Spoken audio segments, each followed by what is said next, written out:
ሊያደርግ ያለው ያውቃል በልስት አሁን ፈታ ሊያደርግ ያለው ነገር ያውቃል በል ሃሌሉያ እግዚአብሔር በኔ ህይወት በእናንተ ህይወት ላይ ሊያደርግ ያለው ነገር ያውቃል ስለዚህ አትጨነቁ እግዚአብሔር ሊያደርግ ያለው ነገር አውቋልና ጌታ መንፈስ ቅዱስ ይባረክ ቃልን አስተምረን በሌና በቤት በዚህ ቤት ላይ በዚህ ቤተ ክርስቲያን ላይ ዛሬ በኢየሱስ ስም ታምራት ይገለጣል የታምራት አሳዎች በኢየሱስ ስም ይጠበሉ የታምራት አሳዎች በኢየሱስ ስም ይጠበሉ በህይወታችን ላይ ታላቅ ምራክል ይሁን ክብርን በህይወታችን ግለጥልን እግዚአብሔር አስተምረን መንፈስ ቅዱስ ወይን ታናሽ ባላይ አግዘኝ ቃልህን በኃይል መናገር እንዲችል እግዚአብሔር ይርዳል የሚሰሙትም ከመንፈስ ቅዱስ ጋር እንዲባቡ እግዚአብሔር ከልባቸው ጋር በኢየሱስ ስም ቃል እንዲዋሃድ ጸጋ በመካከላችን ላይ ይገለጣል ለዚህ ምርዳኝ ለመኩና ክፉ በቀጥተኛ ታዲያ ነገር በመካከላችን ይሁን በጌታችን በኢየሱስ ስም አሜን ኢየሱስ ቀና ብሎ ሲመለከት ብዙ ህዝብ ወደ እርሱ ሲመጣ አየ ፊልጶስን እነዚህ ሰዎች እንዲበሉ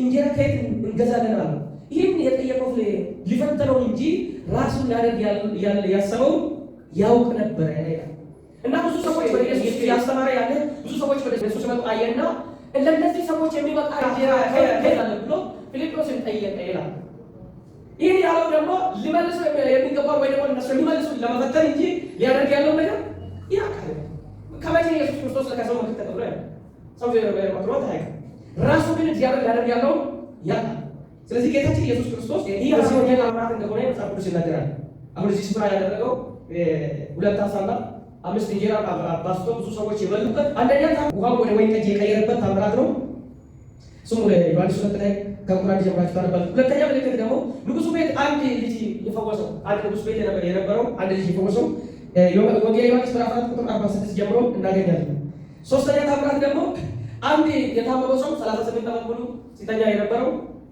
ጌታ ኢየሱስ ክርስቶስ የፈወሰው ታምራት ነው አራተኛ አሁን ያነበብነው ታምራት ስለዚህ በዮሐንስ ወንጌል ጌታ የሚያደርጉ ታምራቶችን አድርጓል ይሄ ሁሉ ዝርዝር አለኝ ስለዚህ በዚህ ክፍል ላይ ጌታችን ኢየሱስ ክርስቶስ ደቀ መዛሙርቶችን መጥራት የጀመረበት ክፍል በተመጣ ዮሐንስ ነበር ስለ ኢየሱስ ሲመሰክር የነበረ ዮሐንስም ደቀ መዛሙርቶችን አድርጓል ክርስቶስ ለዚህ ደግሞ ስለ ኢየሱስ ክርስቶስ ሲመሰክር ከኔ በኋላ የሚመጣ ወደ እኔ ይመጣል እኔ ራሱ ዝቅ ብዬ የጫማውን ማሰራው መፍታት የማይችለው ይመጣል ብሎ ስለ ኢየሱስ ክርስቶስ ይናገር ነበር ይህን የተናገረ ሳለ ጌታ ኢየሱስ ክርስቶስ ይሄኔ መጣና ወደ ዮሐንስ መጣ ዮሐንስ መጣ ስለሱ ሲናገር የነበረው ይሄ የእስራኤል በግ የነበረው ይሄ ነው ብሎ ስለ ኢየሱስ ክርስቶስ ሲናገር ከዮሐንስ ጋር የነበሩ ደቀ መዛሙርቶች ኢየሱስ ተከተሉ እሱ ከሆነ ማለት ነው ብሎ ኢየሱስ ጋር መጣመር ጀመሩ ከ43 ፊልጶስ ምን ጋር ወደ ናዝሬት ሄደና በመጽሐፍ ቅዱስ የተጻፈለት በነቢያትም በሙሴ የተጻፈውን አግኝተናልና ና ብሎ ናዝሬትን ጠራ ናዝሬት ይህንን እንድትሰማ ከናዝሬት መልካም ነገር ይወጣልን ብሎ ጠየቀው ምክንያቱም ከናዝሬት መልካም ነገር ይወጣል ተብሎ አይጠበቅም አንደኛ ናዝሬት ትንሽ ከተማ ነች ትልቅ ነቢይ ወይ ደግሞ ትልቅ ንጉስ ይወለዳል ተብሎ የሚጠበቀው ከኢየሩሳሌም ኢየሩሳሌም በወቅቱ ትልቅ ከተማ ነው ናዝሬት ደግሞ ትንሽ ከተማ ነበር ስለዚህ ከዚህ ከተማ ይመጣል ተብሎ አይጠበቅም ያስ ከኢየሩሳሌም ተብሎ ይጠበቃል ምክንያቱም የተማረ ሰው የሚገኘው ከትልቅ ከተማ ነው አገር ሊቀይር ይችላል አገር ማስተዳደር ይችላል ተብሎ የሚጠበቀው ከትልቅ ከተማ ነው ስለዚህ ከናዝሬት አይጠበቅም እግዚአብሔር ደግሞ በባህሪው ከተናቁት መካከል ትልቅ ነገር ማድረግ ልማዱ ዛሬ በመካከላችን በኢየሱስ ስም ትልቅ ነገር ይፈልቃል አሜን ዛሬ በኢየሱስ ስም ትልቅ ነገር ይፈልቃል አሜን መልካም ነገር ይወጣል አሜን አሁን መልካም ነገር መፍለቅ የምናየው ቀረብ ብለን ስንቀምስ ብቻ ወደ ኢየሱስ የመጣ ሰው ሁሉ የሚበልጥ ነገር ያለ እሱ የተጻፈው በሙሴ ሕግም የተጻፈው በነቢያትም የተጻፈው አግኝተናል እና እባክህ ብሎ ጠራ ጥሪ ያደረገለት ስለዚህ ከናዝሬት መልካም ነገር ይወጣል ብሎ ሲለው ላናየዋል እሱ አስከትሎ መጣና ለማየት መጣ ለማየት መጣ ሰው እግዚአብሔርን ያያል እኔ እግዚአብሔርን አያለሁ በሕይወታችሁ በኢየሱስ እግዚአብሔር እንዲሁ ናዝሬት ወደ ኢየሱስ የመጣ ሳለ ኢየሱስ አየና ይህ የእስራኤል ሰው ተንኮልና ክፋት የሌለበት ሰው ብሎ ስለሱ መሰከረለት ገና ሳይመጣ የእስራኤል ሰው እውነተኛ ሰው ተንኮል የሌለበት ሰው ብሎ ሲመሰክርለት ከሬት ታውቀኛለህ አሁንም እውነትም አለ ገና ላቀው ገና ላቀው እግዚአብሔር ይችላል አይቻለሁ በበለስ በታች ሳለ አየሁት ያለው ምናልባት በዛን ጊዜ በበለስ በታች ቁጭ ብለው ሰዎች መጽሐፍ ቅዱስ ሊያነቡ ይችላሉ ወይ ደግሞ ሊጸልዩ ይችላሉ ስለዚህ እሱ ያየው በመገለጥ ነው ያየው አሁን ትንቢት የተናገረ እኮ ያለው ጌታ ኢየሱስ ክርስቶስ የተናገረ በመገለጥ እኮ ሳትመጣ በፊት እኔ እኮ እዛ ቁጭ ብለህ ተመለከትኩ አየሁት ስል እውነቱን እልሃለሁ ረብ አንተ እግዚአብሔር ልጅ ነህ አሁን ማለት ከሬት ታውቀኛለህ ሲል እውነቱን እልሃለሁ ፊልጶስ አንተን አካባቢ መጥቶ ሳይጠራ በፊት አንተ እኮ በበለስ በታች ተወልደህ ሳለህ አየሁት በወቅቱ ይህንን ስራ እኮ ታምናለህ ገና ከዚህ የሚበልጥ ነገር ታያለህ አሜን ወገኖች ወደ እግዚአብሔር የሚመጣ ሰው ወደ ኢየሱስ የተጠጋ ሰው በየቀኑ የሚበልጥ ነገር በሕይወቱ ላይ ያለ አሜን። የሚበልጥ ነገር ለማመድ ያለው ማለት ነው። በጌታ በኢየሱስም የሚበልጥ ነገር ተለማመድ አሜን። እውነትም ይህ የእግዚአብሔር ልጅ ነው ብሎ ማመን ጀመረ። ምክንያቱም እሱ ቀብሮት አልነበረም፣ በስጋ ከእሱ ጋር አልነበረም። ይህ ነቢይ መሆኑን አሁን እየተረዳ መጣ። ምክንያቱም ስለሱ የተጻፈ አግኝተናል ብሎ ሲመሰክር ስለነበረ አሁን ራሱ ሲመጣ ራሱ ሲተለብይበት አይ መገለጡ ሲነግረው አይ እውነቱም ይህ የእግዚአብሔር ልጅ ነው። ይህ በዚህ ብቻ አታምናል። አሁን ከዚህ የሚበልጥ ነገር ታያለህ። ይህ ማለት በፊልጵስዩስ ሕይወት ላይ ኢየሱስ ክርስቶስ የሚያደርገው ታላቅ ነገር ማየት ጀምራል ማለት ነው። የሚበልጥ ነገር ማየት ጀምራል። አሜን። ክብር ለኢየሱስ ይሁን። ስለዚህ ወደ ኢየሱስ የሚጠጋ ሰው ሁሉ ጊዜ የሚበልጥ ነገር ይለማመዳል። አሜን። እና ጌታ ኢየሱስ ክርስቶስ ምዕራፍ 2 ላይ ያንን ታምራት ወይ ውሃውን ወደ ወይን ጠጅ ሲቀይር አብሮት የነበሩ ደቀ መዛሙርቶች አሁን ማየት ጀመሩ። እውነትም የሚበልጥ ነገር ያኔ የተናገረን የሰራ ነው ማለት ታምራቶችን ማየት ጀመሩ። ምዕራፍ 3 ላይ ሄዳችሁ ስታዩ ታምራቶችን አዩ። ምዕራፍ 4ም 5ም እንደዚህ። በዚህ ክፍል ላይ ጌታ ኢየሱስ ክርስቶስ ብዙ ሰዎች ወደ እሱ ሲመጡ አየና አሁን ለዚህ የሚበቃ መልእክት እናገኛለን ብሎ ፊልጵስዩስ ጠየቀ። ይሄን የጠየቀው ሊፈትነው እንጂ ሊያደርግ ያለው ነገር ያቅ ነበር ይላል። ከዛ ከመካከላቸው ሁለት ሰው ነበር። እሱ ነው ያለው። ከእንግዲህ እሱ ደግሞ ለቅምሻው እንኳን አይበቃ ምን እናደርግ? ተቀበለው፣ ባረከው፣ ሰጠ፣ ሰው በላ። ከዛ ብዙ ነገር ከነሱ ተረፈ። እውነትም ሊያደርግ ያለው አሳያቸው። አሜን። ስለዚህ ዛሬ በምንድን ነው የምንጨነቀው ወገኖች? በቤታችን፣ በኑሯችን፣ በአገልግሎታችን እግዚአብሔር ሊያደርግ ያለው ነገር ያው እግዚአብሔር ተፈጠረ፣ እግዚአብሔር ካስቀመጠ ከጠራ፣ በቤቱ ካስቀመጠ በሕይወታችን የሚሆነው ሊያደርግ ያለው ነገር ያው ይህ ምልክት ስለ ክርስቶስ ምን ያስተምረናል?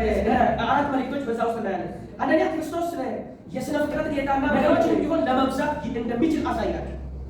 ሁለተኛ ክርስቶስ ዳግማዊ ሙሴ እንደሆነ ያሳያል። እግዚአብሔር በሙሴ አማካይነት ከሰማይ ማና እንዳዘነበው በክርስቶስ አማካይነት ለሰዎች ምግብ መስጠት ያሳያል። በወቅቱ ሰዎች ሙሴ ነው የሚያውቁ። እስራኤላውያን ሙሴ ሲርባቸው ምግብ ምን አደረገ? አወረዳቸው። ክርስቶስ ሲመጣ ደግሞ ምግብ አይደለም ያወረደው፣ ምግብ አንድ ጊዜ እኔ የሕይወት እንጀራ ነኝ እኔ ኢየሱስ ክርስቶስ ግን ምግብ ሰጣቸው። ከሩቅ አይደለም እኮ እግዚአብሔር ለእኔና ለእናንተ ሲነሳ እግዚአብሔር መስጠቱ ነው። ሶስተኛ የዘላለም ሕይወትን ምግብ የሚሰጠው ኢየሱስ ነው። የዘላለም ሕይወትን ምግብ የሚሰጠው ኢየሱስ ነው። በዮሐንስ ወንጌል ምዕራፍ 4 ላይ ሄዳችሁ ስታነቡ ውሃ የዘላለም ሕይወት ተምሳሌት ሆኖ እንደቀረበው ሁሉ በዚህ ክፍል ምግብ ክርስቶስ በእሱ ለሚያምኑ የሚሰጠውን የዘላለም ሕይወት ያመላክታል። አራተኛ ዮሐንስ በክርስቶስ የሚያምኑ ሰዎች ለምንም ነገር መጨነቅ እንደሌለባቸው፣ አሁን ክርስቶስ የሚያምኑ ሰዎች ለምንም ነገር መጨነቅ እንደሌለባቸው ለማስተማር ነው ምልክት የተቀመጠው። ይታመናል። እኔ በክርስቶስ ታመንኩ፣ እናንተ በክርስቶስ ታመናችሁ፣ ለምንም ነገር መጨነቅ እንደሌለብን መጽሐፍ ያስተምራል። ዛሬ የሌለው ነገር ማምጣት፣ ትንሽ ነገር ማብዛት እግዚአብሔር ልማድ ነው። ስለዚህ እኛ ጌታ በጌታ የሆኑ ሰዎች ለምንም ነገር መጨነቅ የኛ አይደለም። ክርስቶስ ደግሞ በሺዎች ለሚቆጠሩ ሰዎች በቀላሉ ምግብ እንደሰጣቸው ሁሉ ለእኛም የዕለቱ የሚያስፈልገን ይሰጠናል። ሙሴ ለፈርዖን ሲናገር ጭራሽኑ ስራ አከበደባቸው። ዘጸአት ምዕራፍ 5 ላይ ሄዳችሁ እግዚአብሔር ሂድና ንገረው እስራኤላውያን እንዲወጡ አወጣለሁ ብሎ ለሙሴ ነገረ። ሙሴ ሄደና ለፈርዖን ነገረ። እግዚአብሔር ሕዝቤን ልቀቅልኝ ይላል ብሎ ሲናገር ይህ እግዚአብሔር ማለት ነው። ሙሴ ለፈርዖን ሄዶ ሲናገር ሕዝቤን ልቀቅላል ብሎ ይህ እግዚአብሔር ማለት ነው ካለ በኋላ እንደው ይሄ ሕዝብ ስንፍና የተለማመደ ነው። ዱሮ ጭን ይቀርብላቸው ነበር። አሁን ግን ጭን አይቀርብም። እንደ ዱሮ ራሳቸው ጭንም ይሰበስባሉ። የሚሰሩትንም እንደ ዱሮ ቁጥሩ እኩል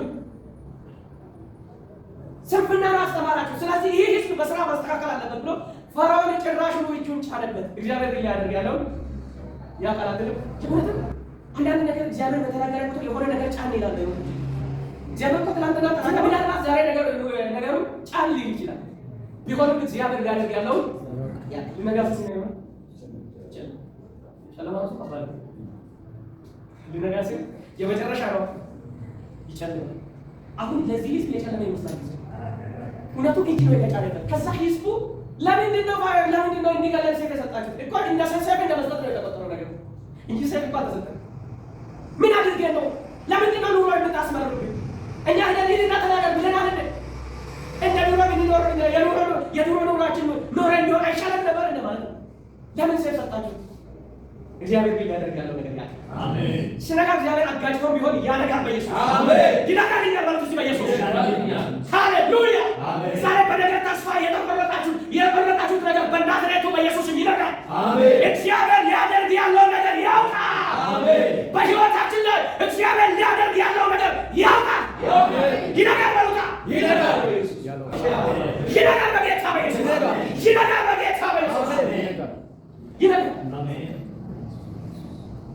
እግዚአብሔር ለምንም ነገር እንድንጨነቅ አይፈልግም። ነገሮች እንዲከብዱ እግዚአብሔር ሊያደርግ ያለው ነገር ያውቃል። አሜን። ልባችሁ በዚህ ያዝ። ምናልባት በእያንዳንዳችን ቤት የሆነ ጥያቄ ይኖራል። ቢሆንም ግን እግዚአብሔር ሊያደርግ ያለው ያውቃል። ምክንያቱም ይህ ስራ ስለቀለለ ነው። ሌላ እግዚአብሔር እናመልካለን። ሰይጣን እኮ ባይዞ እግዚአብሔር የምናመልከው ተፈተን እግዚአብሔር የምናገለግለው ጣት እኮ ደስ አይልም። በነገር ሊይዘን ይፈልጋል። ቢዚ ሊያደርገን ይፈልጋል። ስራ ሊሰጠን ይፈልጋል። ነገር ግን እግዚአብሔር በሕይወታችን ሊያደርግ ያለው ነገር ያውቃል። ሰው በሰላም ሊሆን አይፈልግም ሰይጣን። ሰው በሰላም እንዲገባ እንዲወጣ እንዲገባ አይፈልግም ሰይጣን። ሁልጊዜ የእሱ ስራ እየሰራን እንድንሆን ይፈልጋል። ነገር ግን እግዚአብሔር ከእኛ ጋር አለ። አሜን። ስለዚህ ይሄ ስማ እንደውም ኑሮ ቀሎላቸው ነው አይደለም። እንደውም ኑሮ ጫን ማድረግ አለበት። ሰይጣን እኮ ዛሬ ኑሮ ጫን ያደረገናል። ጫን ያደረገኛ በጸጋ በኢየሱስም ጫን እናደርጋለን። የእግዚአብሔር ኃይል ከእኛ ጋር አለ። እግዚአብሔር ሲፈጥረን የሚያስፈልገን ነገር አብሮ ፈጥሯል። እግዚአብሔር ሰው ከመፈጠሩ በፊት በዚህ ምድር ላይ የሚንቀሳቀሱ የሚገኘው ዛሬ ዲሞክራሲ እንደሆነ ታባላ ራሙ ከረቢያቶች ተመጡና ወሰድ አውቃለ ነበር አውቃለ ነገር ግን ያለልኝ ዛሬ በጌታ በኢየሱስ ስም አይኖቻችን ይከፈት። አሜን። የኛ የሆነው ነገር ላይ አይኖቻችን እንድናደርግ አይኖቻችን በናዝሬቱ በኢየሱስ ስም ይከፈት። አሜን። እውነትም ኤልያስን ተከተለው። ምን ትጠይቃለህ ሲል በአንተ ላይ ያለው ጥፋት ትልቅ ነገር ጠይቃልና ሲወሰድ ካየን ይወለዳል። ኢየሱስ ስራ አሁን ፈጣው መጠበቁ የሚገርማችሁ በተስፋ ነው ሰው ደግሞ የሚነጠቀው። ስለዚህ የኤልሳ ስራ ምን ሆነ አለበት? መከታተል አይደለም። ጊዜ መንፈስ ቅዱስ መንፈሳዊ ነገር መከታተል ይፈልጋል። ነገር ባይን ይገባል እንዴ? ከባተ መከታተል ይፈልጋል። በኖርማል በሚመስለው ነገር ውስጥ እግዚአብሔር ሊመጣ ይችላል። መጥቼ ነበር ያልተቀበልከኝም ሊል ወይ ነጭ አሁን በእኛ ቢመጡት በምንድን ነው? በመሰለኝ እኛ ይመጣል። እንደኛ እኮ ላበላ ሆኖ አይሰጡም ነው አይታችኋል። ወጭ ሳይተነሳሳ ያቃል እኛ ነው ቪዲዮ ነው የሚታየው። እኛ ላበላ ሆነ አሜን በሉ ዝቅ በሉ ከፍ በሉ ምናምን እነሱ ምን ማለት ነው?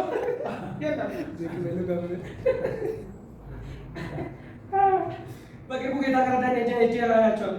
ሃሌሉያ ክብር ለኢየሱስ ይሁን። አሜን።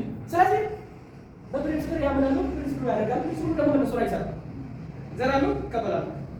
ያው ብዙ ጸልያለሁ፣ ብዙ ስለማንነው ሁላችንም ያን ሰው ብቻ እንዳይ። ስለዚህ ኤልያስ ሊሄድ ነው በዚህ ያለው ስለተካየ። ስለዚህ የኤልሳ ስራ መከታተል ያላ ባደረሽ አሜን። መከታተል አሜን። ልክ ስለታ ያው ባደ ሰረቀላሽ ባታ ብሎ ሲጮው መጎናጸፋት አለለት ወሰደ። ትላንትና ምን ትሆናለህ የተባለው ሲሳቅበት የነበረው ሲመለስ እሱ ባህሩን እያካፈለ ራሱ ተመለሰ። ወደዛ ሲሄዱ ኤልያስ ነበር ያካፈለ። ሲመለስ ግን ራሱ አካፈለ። አትጨነቁ በዘጉራችሁ አንድም ቀናችሁ ማለት ስለጣችሁ ነው የሚለው ማቴዎስ 5:16 አካባቢ አንዱንም ጠጉር ነጭ ወይም ጥቁር ማድረግ አትችሉምና እንግዲህ አትጨነቁ። ስለዚህ በመጨነቅ ውስጥ አንድም ነገር መቀየር ስለማንችለው መጽሐፍ ውስጥ አትጨነቁ። እኔ ያደርግ ያለው ዋፋቶችን አይታችኋል። መልካቸው አይዘሩም፣ አያጨዱም። ለበጋ ለክረምት ተብሎ የሚያስቀምጡት ነገር የለም። የሰማይ አምላክ እግዚአብሔር ግን ምን ያደርጋቸዋል? ይመግባቸዋል። አሜን። እናንተ ግን ከዚህ ትበልጣላችሁ። አሜን።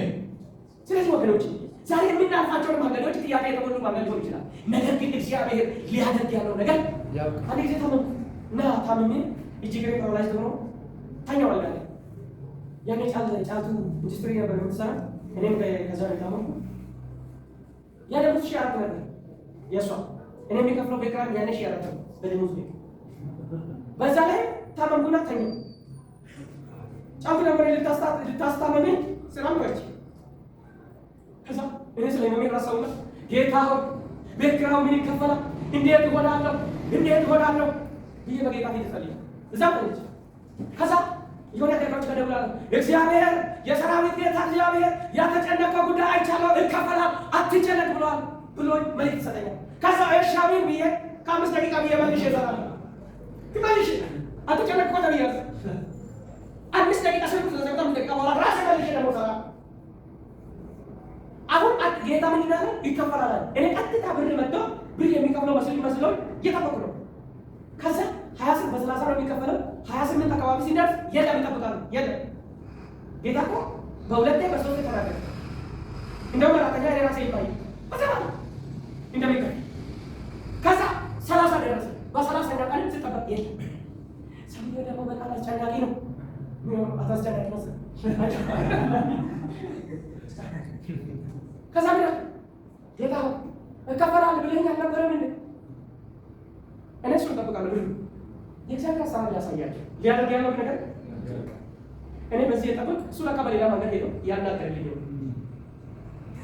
እያናገረልኝ 30 ጠበቅ የለም በአንደኛ ቀርጥ ሄደሽ በቃ ሺህ አራት ገብቶለታል። እሷ ለአስቤዛ ወር ብሎ የሚበላ ከእሷ ውጭ ሌላ የለች። በቃ ሄደሽ አምጪና ተቀብለው ምን እንደሚኖር አላውቅም ብቻ አምጪና ጭፈኝ። ከዛ ሄዳ ከውጣልታ መስመር ውስጥ አረጋ ለሰውየው በአደረ ሲቼ ደውላለሁ። ሰውየው ሲካረስ በቃ መኪና እየነዳ ይሆናል ብዬ ማታም ደወልኩለት። ማታም አያነሳም። ኦኬ ቶሎ አልገባም ማለት ነው ብዬ በነጋት ለምንድን ነው የሚከታተለው? አይመጣም እሱ በዛ በረደጋ ደውልለት። በጣም ስልክ አያነሳም። ማታ ደውላለሁ ካላነሳ እንበላለን። ከዛ ማታ ደውል አላነሳም። ከዛ ጫርቶ አላነሳም እንበላለን። ከዛ በ200 በ300 እየመዘዝን ልክ ለካይተን ሰው በይተን እንደሚያወጣ ከመሰረት እየወጣ ሰውዬው ለካ ጌታ እንዳግዞልኛል ሄደው ልጄን አታስጨንቅ ብሎ ጌታ ክርስቶስ ጌታ ሄደዋል እንዳግዞልኛል። እኔ ነው የተጨነቀው። እከፍላለሁ ካለ እኮ ጌታ እኮ እኔ ገንዘብ ነው የጠበቁት። እሱ ለካ በዛ ሄዶ እናግዞ የእግዚአብሔር ነገር ወገኖች ማገዱ ነው። ዛሬ ይህ መልእክት በኢየሱስ ስም ለእናንተ አሜን። ሊያደርግ ያለው ነገር እግዚአብሔር ያውቃልና አሜን። አትጨነቁ፣ አታስቡ። እግዚአብሔር ለሕይወታችን የሚጠቅመን ነገር ያውቃል። አሜን። ያውቃል በሉት እስኪ ያውቃል። በሁለተኛ ወራት ሲጠብቀው ሁለተኛ ወራት ያለው ዶሮ ሲከብት ዘመድ ጠይቃ ሄዳለሁ። በእኔ ቤት በእነሱ ቤት ዘመድ ጠይቃ ሄድኩ። እኔ ግን ችግር የሸሸው አንዱ ዛሬ ከዚህ ካደር ነገ እዛ ጋር ምናምን ያደረገ አፉ ይስኩትና አደረ አክስቴ ከቤት ፈተና ሸሽቼ ከባድ ፈተና እዛ ቤት ያጣ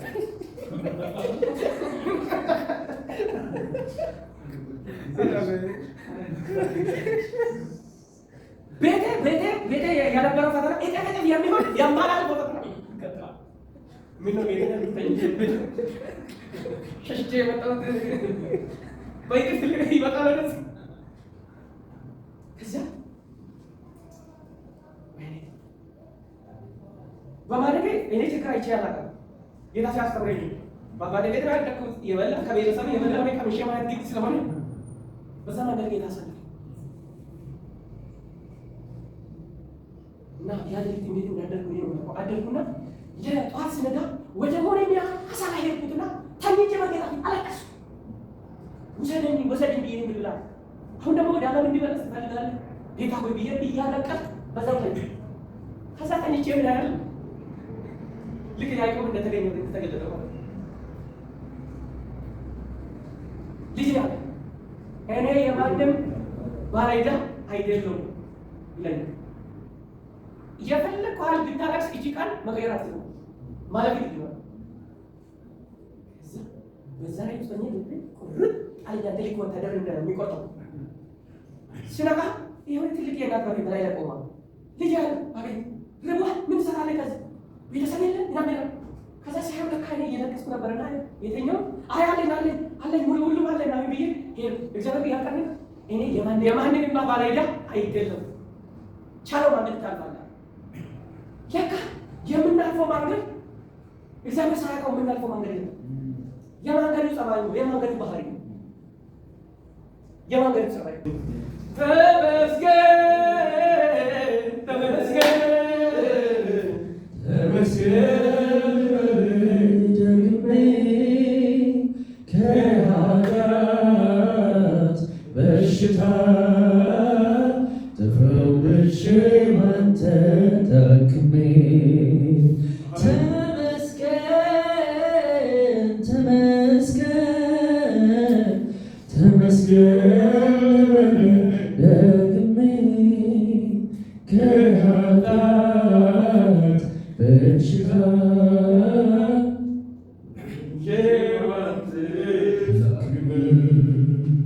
ላመሰግን እድል ስላገኘው በዜማ ቃሌ አፌን ከፍታለሁ።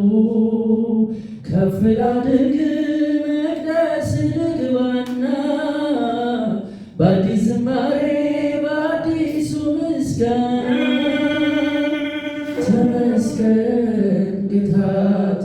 ተመስገን ተመስገን ውዴ ተመስገን። ክብር ለኢየሱስ ይሁን። ስለዚህ ዛሬ በዚህ ምሽት እግዚአብሔር በሕይወታችን ሊያደርግ ያለው ነገር ያውቃል። እኔ ጌታ እንደዛ ብሎኛል። ይህ የተሞላብኝን እግዚአብሔር ያለኝን በኢየሱስም እላችኋለሁ እግዚአብሔር ሊያደርግ ያለው ነገር ያውቃል። ስለዚህ ከዛሬ ቀን ጀምሮ የጠላትን ስራ አንሰማም። እግዚአብሔር በሕይወታችን ሊያደርግ ያለው ያውቃል። አንጨነቅም። እግዚአብሔር በሕይወታችን መልካም ነገርን ያደርጋል። መልካም ነገር ያደርጋል። ሊያደርግ ያለው ነገር በሕይወታችን እግዚአብሔር ዛሬ በዚህ ምሽት ያንን ሌሊት የሚበላው ነገር አለን ብሎ ሲጠይቀው 2 ዓሣና 5 እንጀራ ብቻ እንዳለ ነገር ያንኑ አመጡት፣ ባረከውና ሰጣቸው። እሱም ለብዙዎች እንደተረፈው ዛሬ በቤታችን ያለው፣ በኪሳችን ያለው፣ በአካውንታችን ያለው እግዚአብሔር ያበዛል። ለብዙዎች በረከት እንሆናለን። ለብዙዎች በረከት እንሆናለን። ለብዙዎች በረከት እንሆናለን።